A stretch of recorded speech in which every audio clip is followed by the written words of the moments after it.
Good afternoon, and welcome back to Asgard, and welcome back to our Hermitpack modded Minecraft Let's Play series. So, since last episode, I did go ahead and start Forestry, which I spared you guys the boring part of starting Forestry, which is just collecting bees and all that stuff. But I do want to go ahead and tell you, I think it's in here, if you haven't messed with Forestry in 1.10, the main difference, because I know a lot of people don't like watching bees, you know, in excess. Whenever we get into a little bit more intricate bee work, we'll probably do it on camera if I ever get around to it. I'm not the biggest fan of bees. I like tree breeding, but I don't care as much for bees. But we might get into them if you guys really want to see it or whatever. But if you're messing with Forestry in 1.10, make sure and make yourself a bee smoker.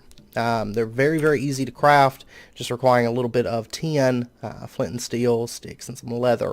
But in 1.10, if you go up to a beehive, you're going to get stung if you're near it, a wild beehive anyway. And then if you break it, you're going to take 5 hearts of damage upon breaking the beehive. So you need to use a bee smoker to calm the bees down, and that way that you can break it without taking any damage. But I did collect a bit of rocky bees and wintry bees, and I've got these running, and I've started doing a little bit of tree breeding. That's why I have these cool spectacles on. They're hip, they're styling. And so far, the only breeds I've made have been apple oak and mundane larch. I keep getting a lot of that. Basically, I'm just doing like a pretty much complete dump of different trees right now, just to get us started, and then we'll do a little bit more refined tree breeding and everything in the future. But I wanted to go ahead and get started with that because getting into forestry, getting different types of wood, things like that are going to be very important for this build, as you guys can probably guess, because it is a lot of wood that's going to be involved with it. Also, I did start building out in here. I got rid of all those chests. Everything's been sorted. I've got drawers for a lot of the stuff. Also, this modular storage, I went ahead and had to move it because this one had filled up on me with all this stuff. And then up here, I've started working, but not much up there at the moment. Also, clay, I went ahead and made a drawer for that as well. And we can go to our forestry area or our Botania area right now. And then up here I did start building out a little bit. I've still got to finish getting everything organized and all that stuff. I was planning out for the next couple episodes, and I think today we're going to be messing with refined storage. I want to start getting into that because I want to go ahead before our chests get out of control. I want to go ahead and start dumping off. Okay, I was wondering why that one was yellow. I want to start emptying out our chests. I don't want those to get out of control and have chests everywhere and all that stuff for all of our miscellaneous things that I don't have in drawers. Oh, by the way, I did put Pam's Harvest Craft bees over here as well, which those are just apiaries from Pam's Harvest Craft, and then they produce honeycombs, wax combs, and these little bee grubs as well. Which none of these have died off. Whenever they die off, you can combine the bee grub with the dead bee, and that's how you get a new bee, and then you just rinse and repeat. But I figured, you know, I was setting up the bee area. I was like, why not? We'll go ahead and throw these down. But anyways, this episode we're going to get into refined storage. Next episode we're going to upgrade our power system to do the next 2 stages of the oil, so that can be, you know, finished out. And probably I'm going to start building out the additional farms, because basically the way this building is going to work is these rooms, these wing rooms, are going to just be 1 floor, and then the middle section here is going to come up maybe 2 or 3 floors, and it's going to connect up to a you're going to be able to enter this building from an upper level. So so that's what we're going to do next episode, and then after that we will be getting into the auto farms, because I want to get trees auto farming and crops and everything like that. And then we'll probably get back into a little bit of refined storage before moving on. The 10th episode we'll probably be messing with probably roots or Botania, maybe blood magic. I don't know. If you guys have a preference, let me know. But I am leaning towards roots because there's something that's very easy to get in roots. that would speed up our crop growth, which of course would come in handy. And here we go, we got a pollinated leaf. So, oh, what did we get? Bull pine. Very, very nice. So we got another one here. Acacia. That's why I have the trash can, because I've been getting a lot of acacia, and dark oak is another one I've been getting a lot of. Things like that. So I've just been dumping those in the trash can. Okay, right now I had to come get nether quartz. I'd totally forgotten to come grab some more because I was almost out. And whenever you start refined storage, you're going to be going through a lot of nether quartz and a lot of iron. So that's two things that you definitely need, in addition to a few other things. But nether quartz and iron are the big ones that you're going to just eat up whenever you start your refined storage stuff. So, okay, so the first thing that you're going to want to get as soon as you get started with refined storage is you're going to want to get yourself some quartz enriched iron, which is, okay, I guess it's specific. So it's just like that. That's going to get you your quartz enriched iron. I would suggest that you go ahead and make a bit of this because you're going to need it, I promise. Honestly, I'm probably going to make another bit here. There we go. So we've got 2.5 stacks. That should get us started. And then the next thing that we're going to go ahead and get is a solderer. And you're going to have to connect this up with a controller. So we are going to want a controller. This is just quartz enriched iron machine casing, which is just like this. Let's go ahead and get, well, we'll just get one of those to start with. And then we're also going to need, for the solderer, we're going to need some sticky pistons. I went ahead and got some stuff together for pistons. So there we go. Sticky pistons. We'll go ahead and get like 8 of them because I am going to make some extra solderers because it does speed up the process at the beginning. And then for this, we're going to need some silicon and a diamond, which I've got plenty of them. It's like at this stage, like if you run a quarry like that, like we did, a few episodes back, if you run that for like one good rotation or one good dig, you're going to be set on resources for like a long time to come. And then you're also going to need some silicon, which is just sand ran through the sag mill. Now there is a silicon specific to refined storage. If you prefer, you can make this, but basically it's just smelting nether quartz. I personally like the sand method, but that's me. If you really just want to smelt up your nether quartz, I guess you can do that.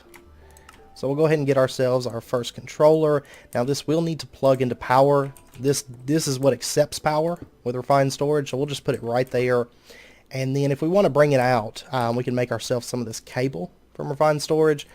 Fairly easy to make. I don't know if I have any glass left because I was using a little bit of it for mana glass. Okay, yeah, we've got glass. So let's go ahead and grab ourselves a bit of this cabling. I'm going to go ahead and get like 36. Sounds good to me. It's not all that expensive because it does craft 12 at a time. Refined storage, for those of you that don't know, is basically applied energistics, like old applied energistics. It is very, very cheap and easy to get into. You could honestly, if you wanted to, you could set up a refined storage system like day one. Here we go, refined storage, It's very, very cheap. Now let's go ahead and get our solderers. We're going to go ahead and grab 4 of those. And these just plug in to your cable. We're going to set them just like this. We're going to automate these actually for our, once we set up our cobble gen, we're going to include our solderers so that we always have this stuff being created. But we're going to need some printed silicon, which is just silicon through the solderer, and we should have plenty of that. So we'll throw it in there and let that stuff start printing. And I'm actually going to go see, I know I've got some more sand. I may actually sag mill some sand up because, like sag mill cobblestone into sand, because I'm actually fairly low on sand right now. Like as of right now, a desert is like the one biome I haven't found. There's a few places I can go gather sand, but like a desert would be ideal to go and like mass gather sand. But once we have our cobble gen, it's not really going to matter. But this is making our printed silicon for us. So That way we can make our basic processors, improved processors, and so on. Now, to get our printed basic processors, that's iron, improved is gold, and advanced is diamond. So I want to go ahead and get some of that stuff being made. Let's go with like a full stack of iron. Oops. So we'll throw that in there. It doesn't take any kind of special press or anything like that. Let's go ahead. We'll get a stack of gold being made, and then I'm probably going to do like a half stack of diamond. Diamond we're not going to use as much. Alright, so the next thing we're going to want to do is actually make some of these processors. So they require printed silicon, the redstone, and then, you know, whatever kind of processor you want to make. So in this case I want to make, start with 10 basic processors. Actually, I should just throw all of those in there. And we'll get those going. And actually, I kind of changed my mind. I want the improved processors first. At least a few of them, because I want to make upgrade cards. Because this speed on these things kills me. It absolutely kills my soul. So to make a speed upgrade, you're just going to need some sugar, an upgrade card, and then some redstone. So let me go grab some sugar and stuff. And then what we'll do is we'll throw in our upgrade card, our redstone, and our sugar. And that's going to start running through, and that's how we're going to get a speed card. Just like so. And then we can throw this speed card in, and it's going to speed this up a little bit. So let me go ahead. I want to go and get, but let's go ahead. We'll get 3 more of these speed cards. And now we can speed this process up by quite a bit. And I'll definitely want to get more of these speed cards for the other solderers. So what we'll do is we'll go ahead and throw in, say, like, let's do like 5 of these advanced processors. And you'll notice that it does go through that fairly quickly now. So speed's not so much an issue, because starting out these solderers are just so slow. Like, it will honestly kill you waiting for them. You'll die of old age, I promise. Okay, now each of these have 2, and then this one has 4. So we're fairly good on speed upgrades. I'll make more, honestly. Let me go ahead and make a chest. But the next thing that we're going to want is going to be a disk drive. Now this just takes a chest, a machine casing, and an advanced processor. I'm going to have to go get some wood real quick. So let's get our chest. Let me see how this sand. Okay, we'll run that gravel back through. I'll give it that flint. So let's get our machine casing. These are fairly easy to make. Like I said, you're going to use a lot of iron and a lot of quartz, I promise. We'll grab that. We'll throw it in here because this is the fastest one. And what was the other thing that I needed for this? Oh, advanced processor. So that's going to run through, and we'll get this disk drive. And of course, this just plugs into cables. Now, unlike Applied Energistics in the present day, AE2, this is more like AE1, like old AE1. You don't have to worry about channels. So this cable could go all the way to the end of the world and have just machines all over the place, and it would never, you know, it would never run out of cables. Of course, by that point, you're probably going to be mega lagging out your world, but, you know, you get the idea. So if we want to store stuff into this, there's a couple things that we're going to need. We're going to need a storage disk. Now, of course, there's different versions. The nice thing about these storage disks is there is no item limit. As far as there's a storage limit, so you can only have X amount of total items. But there's no limit to the variety that can be within one storage disk. So, you know, you could have a million different things in there, and that's fine. Or you could just have one thing. You know, it doesn't matter. And you could also set the priorities, so like only specific things come into these. Personally, I don't feel like setting a specific filter on these is quite as important as it is in AE2, because of the fact that every block that goes into a storage disk is going to take 1 byte. So, for example, a 1K storage disk can hold 1,000 items. It doesn't matter what it is. It can be blocks of iron. It could be, you know, iron dust. It could be armor pieces. You know, it doesn't really matter. And then the 64K is going to hold 64,000. That's just how it works. It's very, very simple to, you know, set it up and to play around with it and everything. There's also fluid storage, which we'll get into later on. We're not going to mess with that right this second. But that's why I would suggest, if you have the resources, go straight for 64K. Don't even worry about 1Ks and 4Ks and 16Ks. It's cheaper overall to just go ahead and go for 64K. So that's what we're going to do. We're going to go ahead and go for a 64K storage part, which the crafting is pretty similar to the standard crafting. Now, it is a little bit expensive on the processors in comparison because you're going to need 4 per stage. But the first stage is just silicon, quartz enriched iron, glass, redstone, all that stuff. So I tell you what, I need an absolute ton of sand. So give me a bit. I'm going to get this 64K crafted up. Okay, I did go ahead and make a double layer capacitor. They're not all that expensive. And got this chunking through sand fairly quickly. Ended up pretty much destroying a beach, but it is what it is. And I also threw a stack of flint into here because it does give you a lot better chance. Bonus out or main output 120%, bonus output 125%, and you get a power reduction. So it is going to noticeably increase the amount of silicon you get. So if you have a lot of flint lying around, I happen to have a lot. So easy to get, very, very easy to get. Also, I've got this stuff cooking up a bunch of glass for us, so we should be pretty well set. But anyways, now we're ready to get our 64K storage disk. So there we go. There's our very first one. We will be making a lot of these in the future. And the nice thing is you can see the percentage on how full it is, also the exact numerical count. You can set the priority here. So if you want to prioritize disks that go into this disk drive, you can do so. There's also a lot of really nice features here if you want to compare ore dictionaries, void excess items and fluids. There's just absolutely wonderful control on these disk drives. That is one thing that AE2 doesn't necessarily have, things like void excess and whatnot. So these drives do have, in some aspects, a little bit more power than the AE2 ones do, which is something I would really like to see AE2 bring to the table in the near future. So the next thing, we're going to need already more quartz enriched iron. We ran through like all of that. I told you we would. That's not something that we're going to hold on to very well. But the next thing that we're going to need is going to be a grid. So you're going to start with the standard grid, and then we can upgrade it fairly easily. Now this requires a couple improved processors, and it also requires a construction core and a destruction core. Now these are very easy to make. We are going to need some glowstone.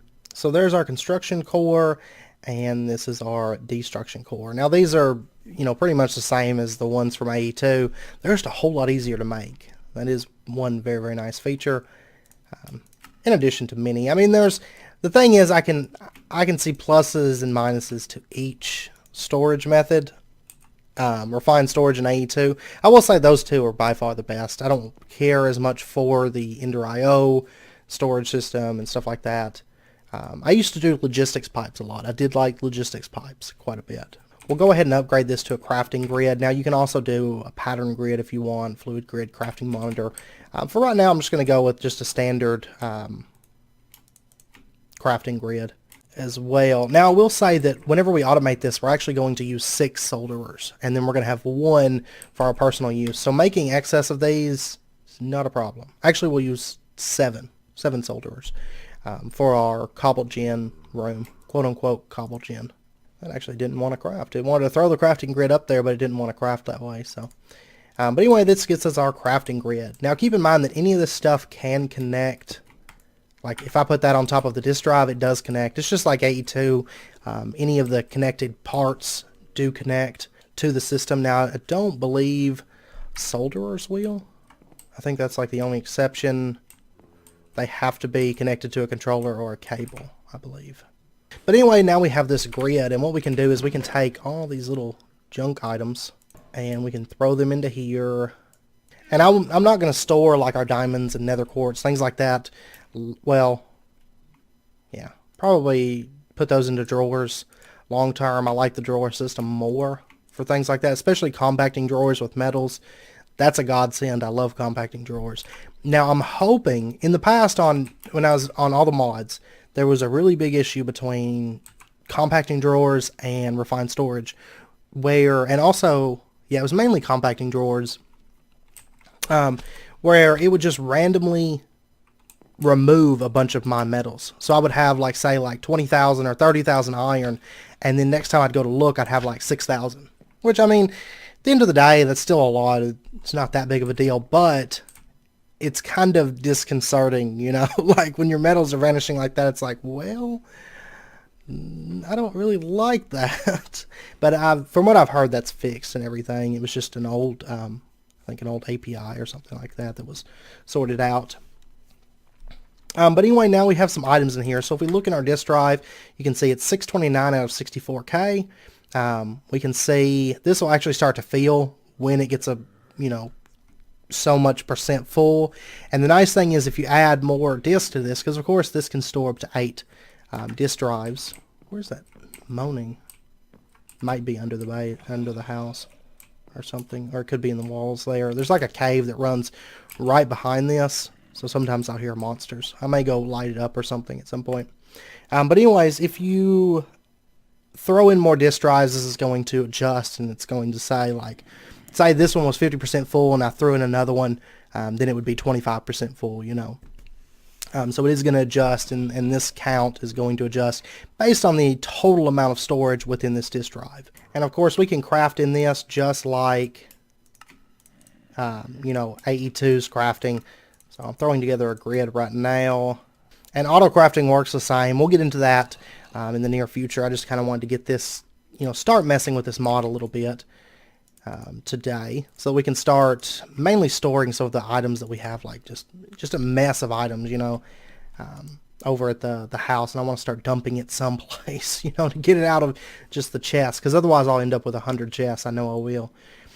So we got our grid. I want to go ahead and just really quickly before we end out the episode make a wireless crafting monitor. So there's our wireless grid, and this we can just throw it into here and it should charge up, yep, instantaneously. Wonderful. And then we're also going to want to get ourselves a detector.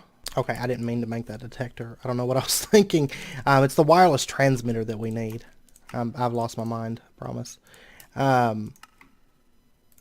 So let me get this together. It's actually fairly cheap.